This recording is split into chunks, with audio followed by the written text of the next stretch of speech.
Hello student, welcome to my channel Hardik education world. आज का ये वीडियो क्लास 10th साइंस के लिए सबसे ज़्यादा इम्पोर्टेंट है। आज की इस वीडियो को लास्ट तक जरूर देखना। आज हम देखेंगे जितने भी महत्वपूर्ण न्यूमेरिकल हैं जो 100% बोर्ड परीक्षा में आएगा। ये न्यूमेरिकल हर साल बोर्ड परीक्षा में आता है। आज की इस वीडियो को लास्ट तक जरूर देखना। वीडियो को लाइक ज़रूर कर देना, शेयर ज़रूर कर देना। अगर चैनल पर नए हैं तो चैनल को सब्सक्राइब कर लेना। जितने भी न्यूमेरिकल मैं आप लोगों को बताऊँगा उन्हें अच्छी तरह से याद कर लेना और इसको प्रैक्टिस घर पर जरूर करना। जैसा कि क्वेश्चन नंबर फर्स्ट है, यानी क्लास 10th है 2025 बोर्ड, और आप 100% आपकी बोर्ड परीक्षा में यही आएगा। बोर्ड में हर साल पूछे जाते हैं क्वेश्चन। तो फर्स्ट क्वेश्चन है डियर स्टूडेंट कि एक निकट दृष्टि दोष वाला व्यक्ति 20 सेंटीमीटर दूर स्थित पुस्तक को पढ़ सकता है। पुस्तक को 25 सेंटीमीटर दूर रख कर पढ़ने के लिए उसे किस और कितनी फोकस दूरी का लेंस अपने चश्मे में प्रयुक्त करना पड़ेगा। तो डियर स्टूडेंट, क्वेश्चन को हल करते हैं।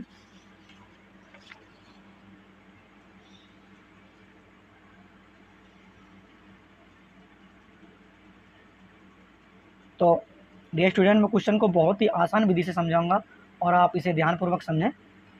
तो क्वेश्चन नंबर फर्स्ट है, एक निकट दृष्टि दोष वाला व्यक्ति 20 सेंटीमीटर दूर स्थित पुस्तक को पढ़ सकता है। तो पुस्तक को 25 सेंटीमीटर दूर रख कर पढ़ने के लिए उसे कैसा और कितनी फोकस दूरी का लेंस अपने चश्मे में प्रयुक्त करना पड़ेगा। तो डियर स्टूडेंट, क्वेश्चन को स्टार्ट करते हैं।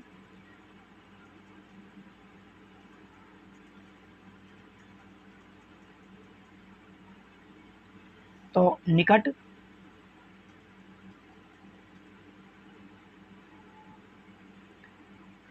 दृष्टि दोष को दूर करने के लिए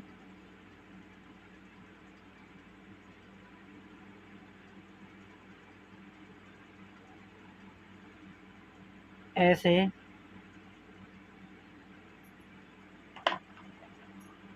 यानी अवतल लेंस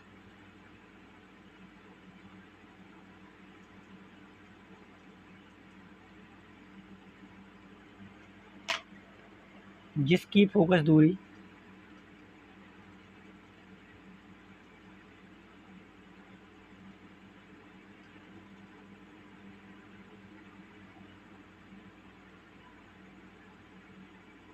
एफ है का प्रयोग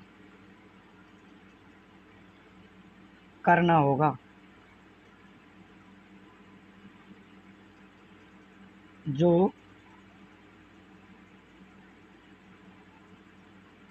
25 सेंटीमीटर दूर रखी वस्तु का प्रतिबिंब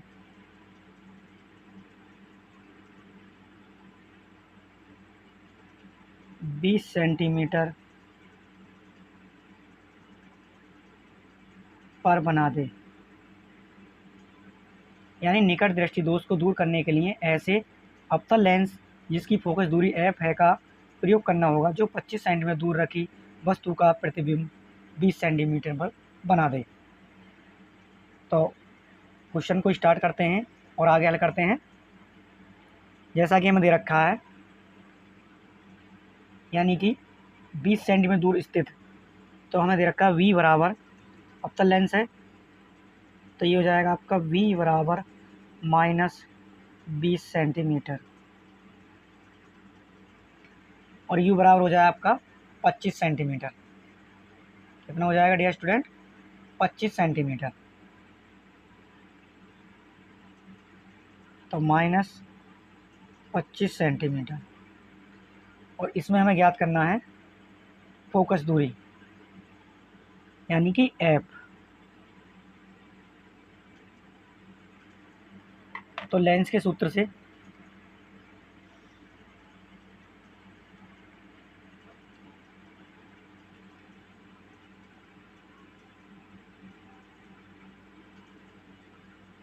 लेंस के सूत्र से। तो लेंस का सूत्र है 1/f बराबर 1/v माइनस 1/u। तो हमें f ज्ञात करना है। तो 1/f बराबर और 1/v, v की वैल्यू दे रखी है हमें -20 माइनस 1/u की वैल्यू दे रखी है -25। तो हो जाएगा 1/f बराबर -1/20 और माइनस माइनस प्लस हो जाएंगे 1/25। ये हो जाएगा आपका 1/f बराबर 25 और 20 का एलसीएम लेंगे तो प्यारे विद्यार्थी हो आएगा आपका 100। तो 20 पंजे 100 यहाँ पर 5 आ जाएगा और प्लस 25 चौका 100 यहाँ पर 4। तो 1/f बराबर माइनस के 5 में से प्लस के 4 घटाएंगे तो माइनस का बचेगा 1/100 और 1/, अब हम 3 गुणा कर लेंगे तो हो जाएगा -f बराबर 100 और ये हो जाएगा आपका f बराबर -100 सेंटीमीटर।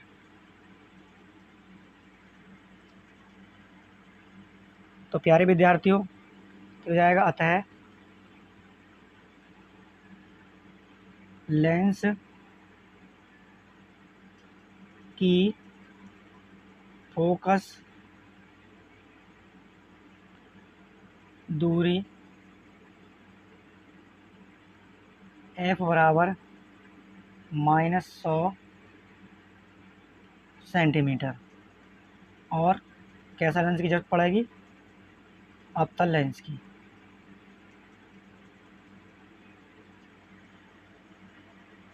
और यही प्यारे विद्यार्थियों आपका आंसर है। तो प्यारे विद्यार्थी क्वेश्चन नंबर 2 है कि वायु के सापेक्ष जल तथा कांच के अपवर्तनांक क्रमशः 4/3 तथा 3/2 हैं। जल के सापेक्ष कांच का अपवर्तनांक तथा कांच के सापेक्ष जल का अपवर्तनांक ज्ञात कीजिए।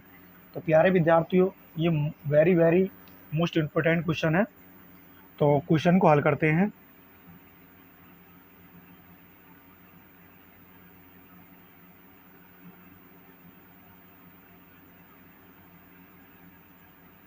दिया है हमें क्या क्या दे रखा है, यानी वायु के सापेक्ष तथा कांच के सापेक्ष। तो लिखेंगे वायु के सापेक्ष यानी हमें दे रखा है वायु के सापेक्ष AnW बराबर दे रखे ना 4/3 और जल वायु के सापेक्ष जल तथा कांच के आवर्तनांक और वायु के सापेक्ष हमें कांच का आवर्तनांक निकालना है। ये दे रखा हमें AnG बराबर 3/2 और हमें ज्ञात करना जल के सापेक्ष कांच का आवर्तनांक यानी WnG बराबर ये होता है हमारे प्यारे विद्यार्थियों जल के सापेक्ष कांच का आवर्तनांक। उसके बाद ज्ञात करना है कांच के सापेक्ष जल का अपवर्तनांक यानी GnW, ये हमें ज्ञात करने हैं।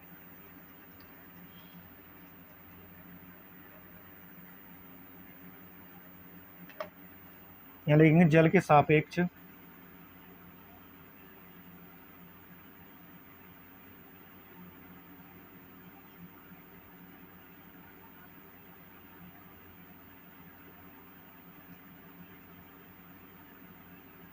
कांच का अपवर्तनांक, कांच का अपवर्तनांक।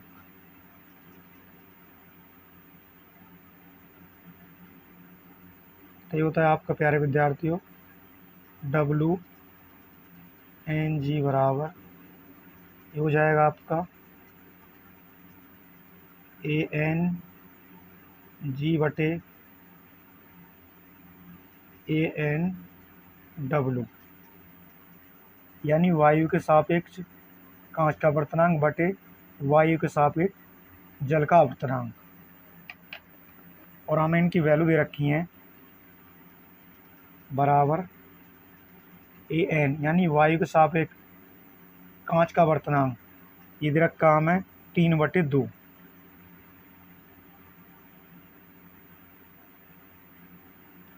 और वायु के सापेक्ष जल का आवर्तनांक दे रखा हमें ये दे रखा 4/3।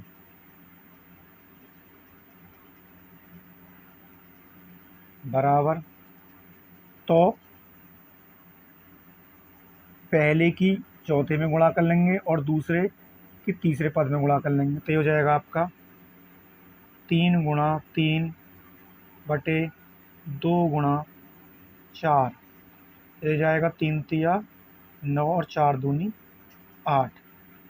तो इस प्रकार आ जाएगा आपका जल के सापेक्ष कांच का आवर्तनांक, यानी डब्लू एन जी बराबर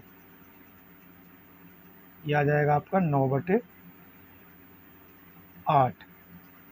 और प्यारे विद्यार्थियों, ये आपका आंसर है। इसी में पूछ रहा है अब कि कांच के सापेक्ष जल का आवर्तनांक। इसको हल करते हैं प्यारे विद्यार्थियों।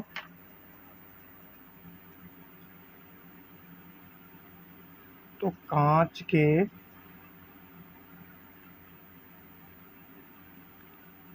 सापेक्ष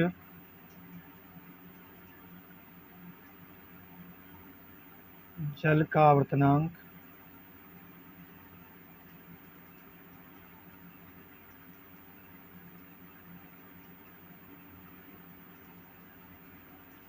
ये हो जाएगा आपका प्यारे विद्यार्थियों जी एन डब्लू बराबर,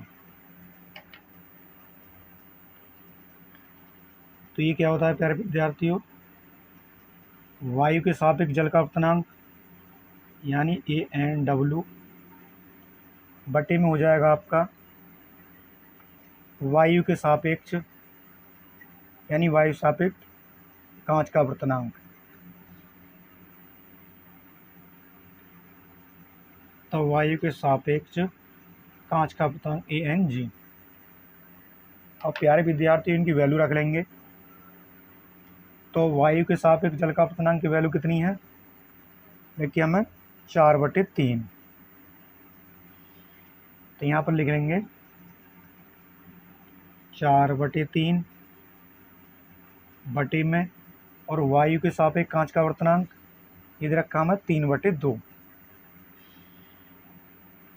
यहाँ पर लिख लेंगे 3/2।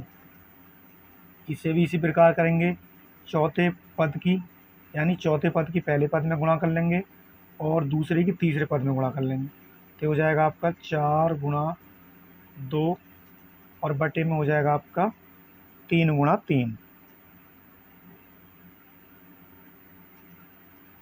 तो गुणा करेंगे 4 दूनी 8 और 3 तिया 9।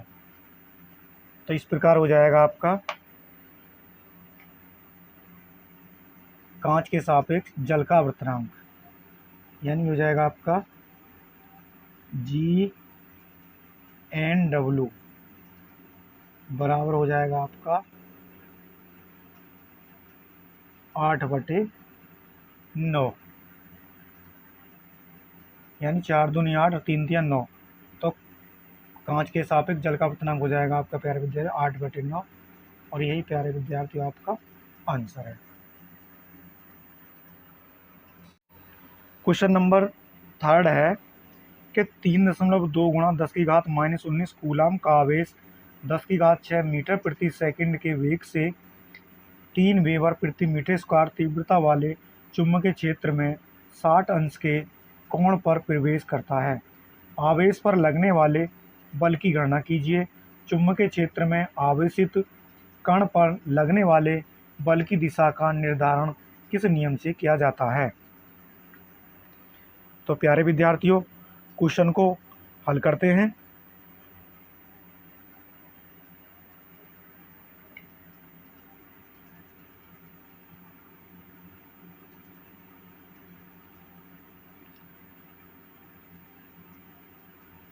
दिया है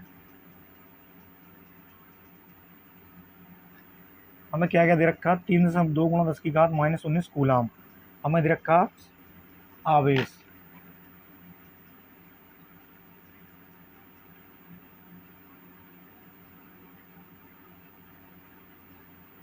आवेश जिसे हम क्यू से प्रदर्शित करते हैं, बराबर दे रखा हमें 3.2 गुणा 10 की घात -19 कूलाम।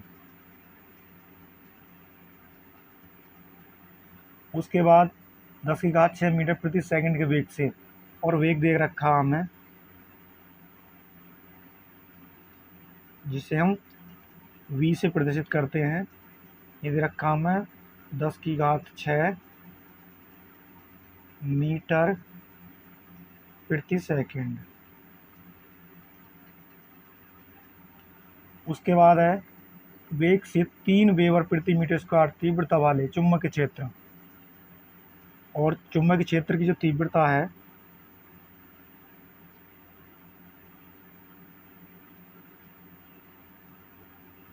चुंबकीय क्षेत्र की तीव्रता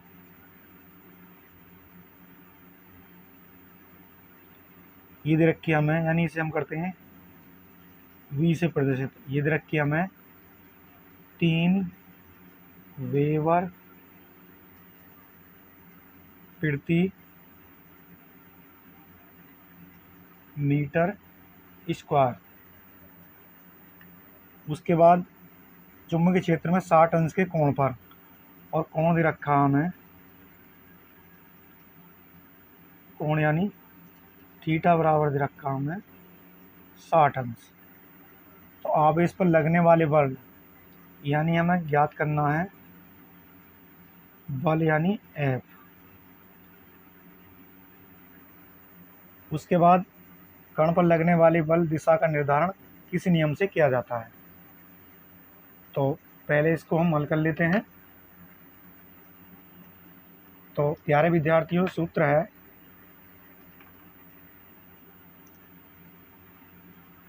कि F बराबर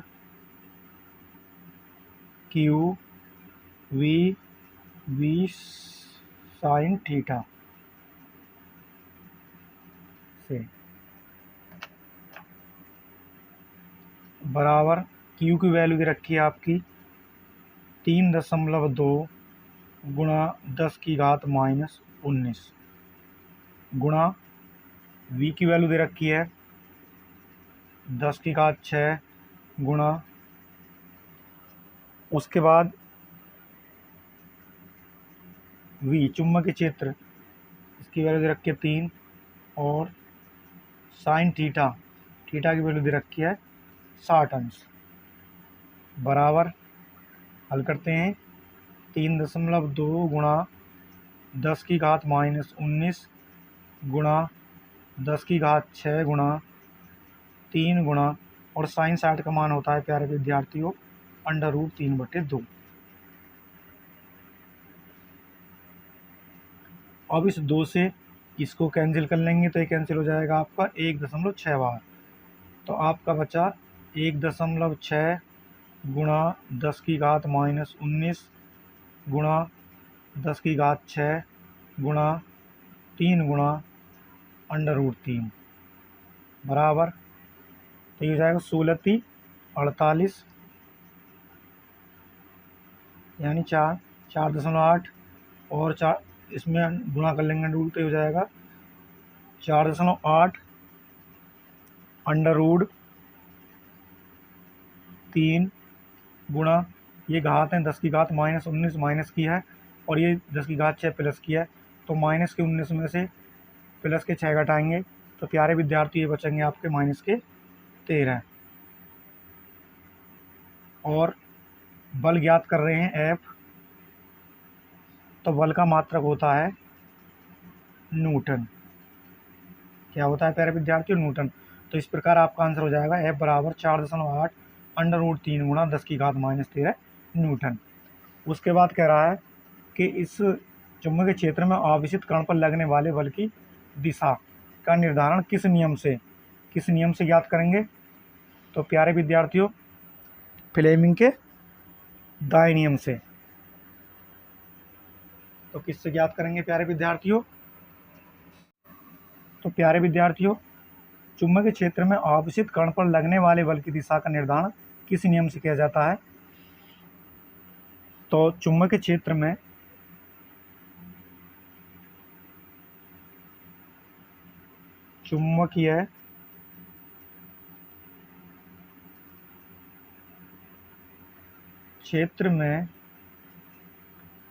आवेशित कण पर लगने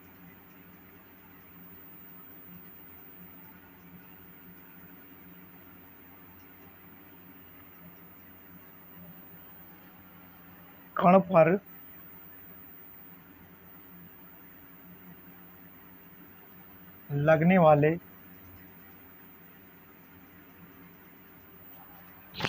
बल की दिशा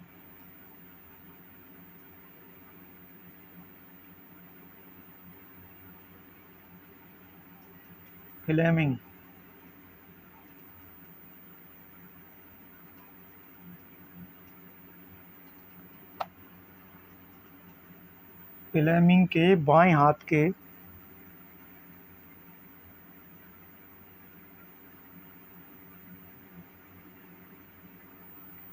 नियम से की जाती है।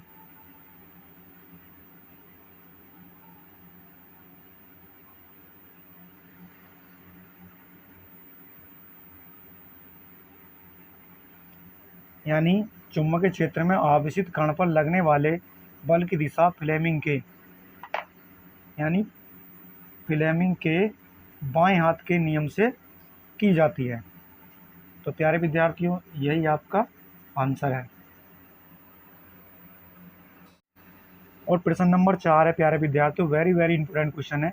एक अवतल लेंस की फोकस दूरी 30 सेंटीमीटर है। वस्तु को लेंस से कितनी दूरी पर रखें जिससे वस्तु का प्रतिबिंब लेंस से 20 सेंटीमीटर की दूरी पर बने? तो क्वेश्चन को हल करते हैं।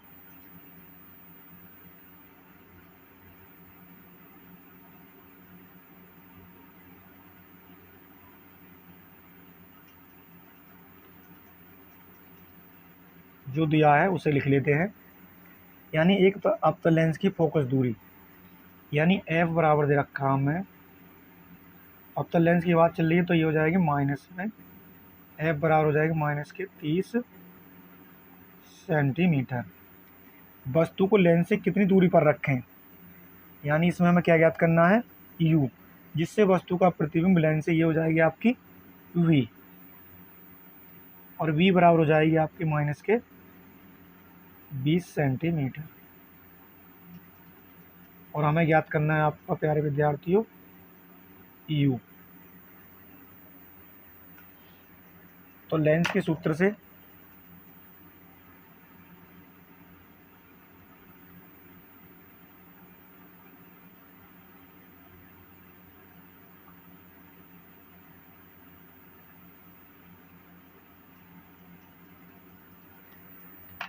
और लेंस का सूत्र क्या है? 1/f बराबर 1/v माइनस 1/u। तो वैल्यू रख लेते हैं।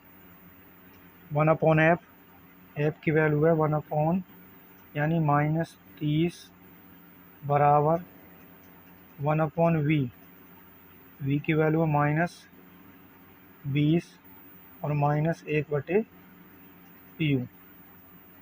इसका पक्षांतर कर लेते हैं तो हो जाएगा आपका 1/u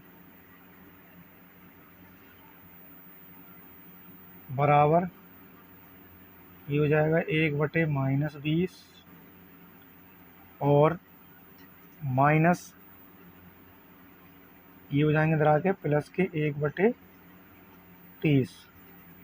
तो 1/u बराबर 20 और 30 का एलसीएम लेंगे तो क्या हो जाएगा आपका प्यारे विद्यार्थियों 60। तो यहाँ तो हो जाएगा आपका कितना 20 या 60, यहाँ हो जाएगा माइनस का 3 और प्लस यहाँ हो जाएगा आपका 2। 1/u बराबर माइनस के 3 में से प्लस के 2 हो जाएंगे तो बचेंगे माइनस का 1 और बटे में 60। तो एक गुणा कर लेंगे तो हो जाएगा -u बराबर 60 और u बराबर हो जाएगा -60।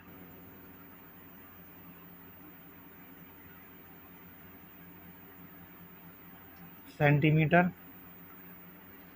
तो वस्तु को लेंस से कितनी दूरी पर रखें जिससे वस्तु का प्रतिबिंब लेंस से 20 सेंटीमीटर दूरी पर बने।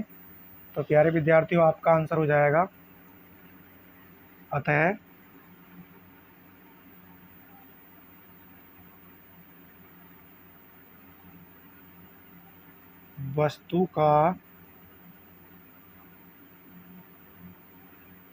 वस्तु को लेंस से 60 सेंटीमीटर दूर रखना होगा।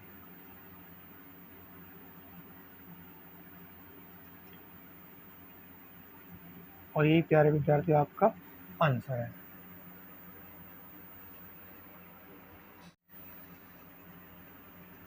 क्वेश्चन नंबर 5 है कि 1000 वाट सामर्थ्य वाले एक विद्युत हीटर को 250 वोल्ट के विद्युत मेन से जोड़ा जाता है। 1000 वाट सामर्थ्य वाले एक विद्युत हीटर को 250 वोल्ट के विद्युत मेन से जोड़ा जाता है। तो गणना कीजिए। फर्स्ट है इसमें हीटर में प्रवाहित धारा, सेकंड है हीटर के तार का प्रतिरोध ज्ञात करना है, उसके बाद है थर्ड है हीटर में प्रति मिनट उत्पन्न ऊष्मीय ऊर्जा ज्ञात करनी है, और चौथा है हीटर को 2 घंटे उपयोग में लाने से किलोवाट घंटा में व्यय ऊर्जा ज्ञात करनी है। प्यारे विद्यार्थियों तो क्वेश्चन को हल करते हैं।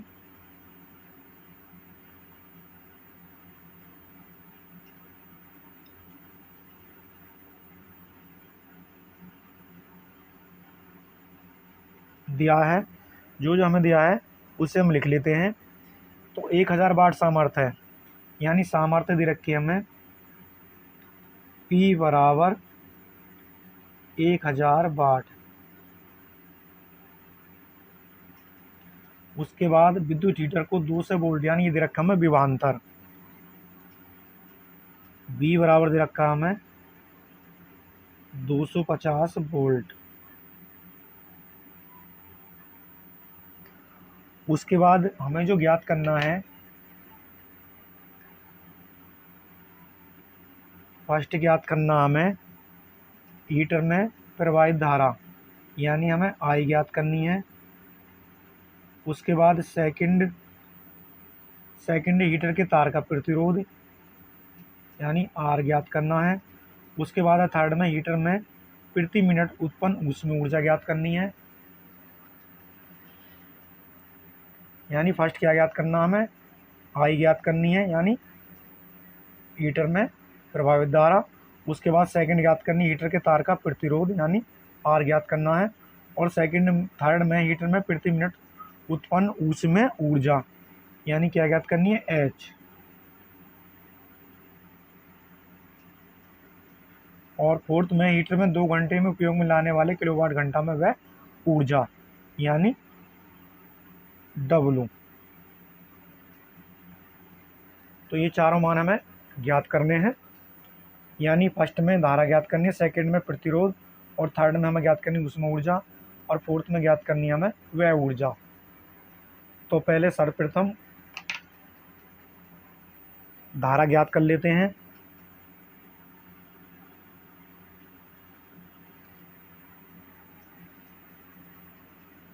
हीटर में प्रवाहित धारा,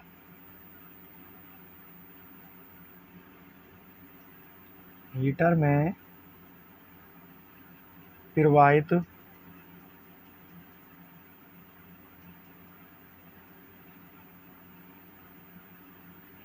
धारा। तो इसका सूत्र होता है प्यारे विद्यार्थियों आई बराबर पी बटे बी। तो पी की वैल्यू दे रखी है प्यारे विद्यार्थियों 1000 और वी की वैल्यू दे रखी है आपको 250 वोल्ट।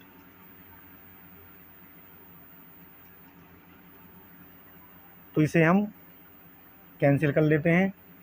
तो 0 से 0 कैंसिल कर लो और 25 चौका कितने हो जाएंगे 100।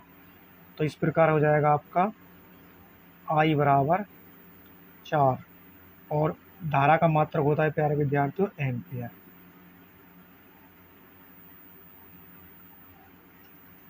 तो ये हो जाएगा आपका, यानी आई बराबर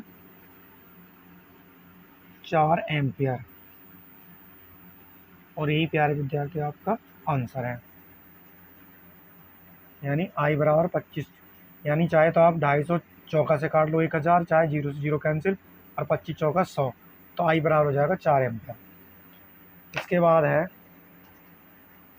सेकंड में कह रहा है, यानी आर प्रतिरोध ज्ञात करा रहा है। यानी हीटर के तार का प्रतिरोध सेकंड में ज्ञात करना है।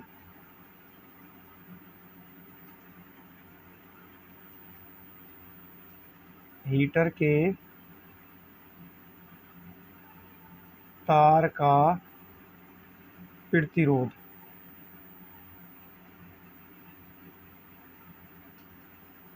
तो प्यारे विद्यार्थी इसका सूत्र होता है आर बराबर वी स्क्वायर बटे पी।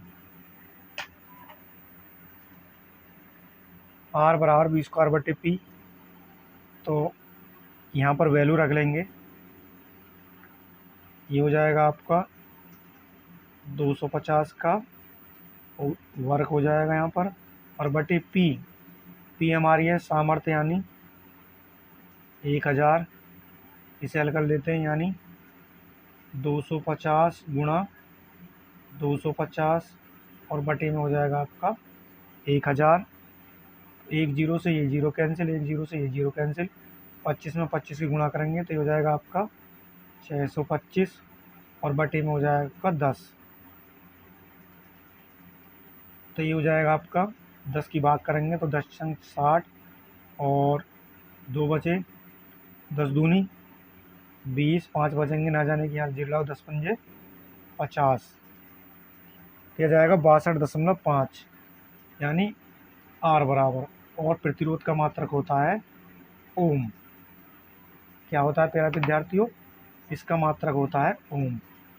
तो इस प्रकार आपका आंसर आ जाएगा आर बराबर,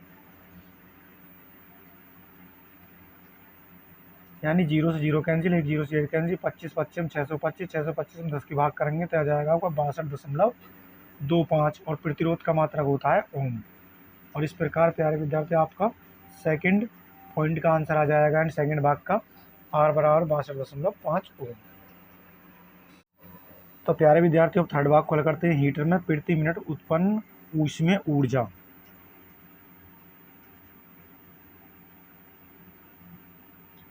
यानी हीटर में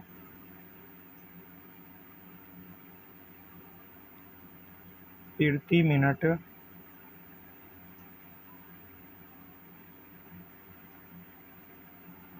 उत्पन्न ऊष्मीय ऊर्जा। तो प्यारे विद्यार्थियों इसका क्या सूत्र होता है, ये होता है प्यारे विद्यार्थियों H बराबर आई स्क्वायर आर टी बराबर, तो आई हमारा निकल का आया प्यारे विद्यार्थियों 4, और आर निकल का आया आपका प्यारे विद्यार्थियों 62.5 गुणा टी, यानी प्रति मिनट, यानी गुणा 60 बराबर 4 गुणा 4 गुणा 62.5 गुणा 60, और इन सभी की गुणा करेंगे तो प्यारे विद्यार्थी आएगा आपका 60,000। कितना आएगा? 60,000। इकाई, दाएं, सैकड़ा, हज़ार, 10,000।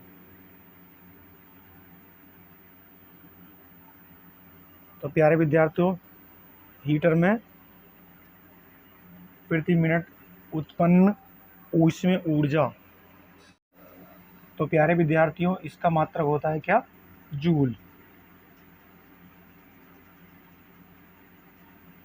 तो इस प्रकार जाएगा आपका इकाई, दाएं, सैकड़ा, हज़ार, 10,000, 60,000 जूल। तो यह आएगा प्यारे विद्यार्थी आपका आंसर हो जाएगा इस प्रकार।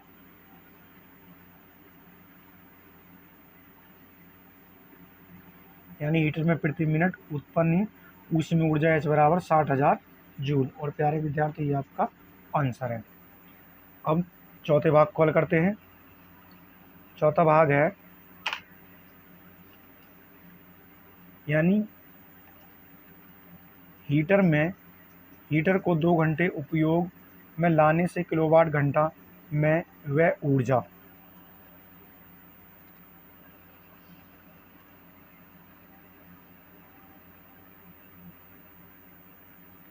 तो इसको हल करते हैं प्यारे विद्यार्थियों।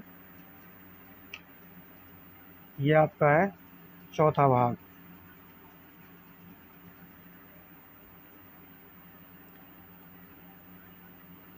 यानी वह ऊर्जा।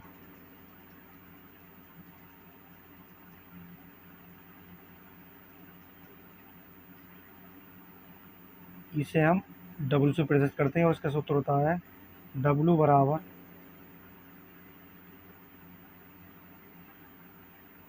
वाट गुणा घंटे और बटे 1000।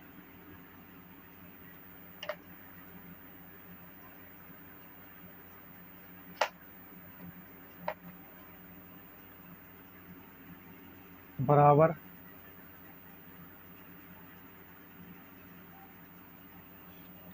तो वाट हैं प्यारे विद्यार्थियों आपके 1000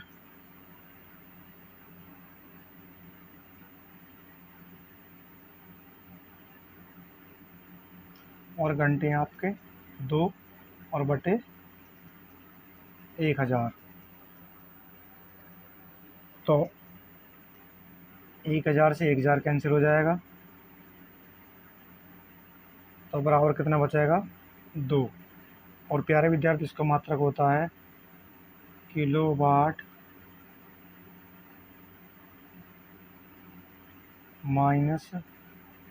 किलोवाट घंटा। तो इस प्रकार प्यारे विद्यार्थियों आपका आंसर हो जाएगा, यानी वह ऊर्जा बराबर हो जाएगा 2 किलोवाट घंटा।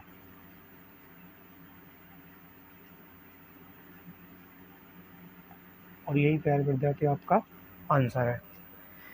तो प्यारे विद्यार्थियों, अगर आज की वीडियो पसंद आई तो वीडियो को लाइक कर दीजिएगा और वीडियो को ज़्यादा से ज़्यादा अपने दोस्तों को शेयर कीजिएगा। और वीडियो को अपने दोस्तों को ज़्यादा शेयर कीजिएगा। और वीडियो अच्छी लगी तो कमेंट बॉक्स में हमें ज़रूर बताना कि आज की वीडियो आपको कैसी लगी। और प्यारे विद्यार्थियों, वीडियो को बनाने में बहुत ज़्यादा मेहनत करनी पड़ती है, तो प्यारे विद्यार्थियों हमें आपकी सपोर्ट की भी बहुत ज़्यादा आवश्यकता है। तो इसलिए प्यारे विद्यार्थियों, आप हमारी वीडियो को ज़्यादा से ज़्यादा देखिए और हमें सपोर्ट कीजिए। और फिर मिलते हैं नेक्स्ट वीडियो में। तब तक के लिए जय हिंद, जय भारत।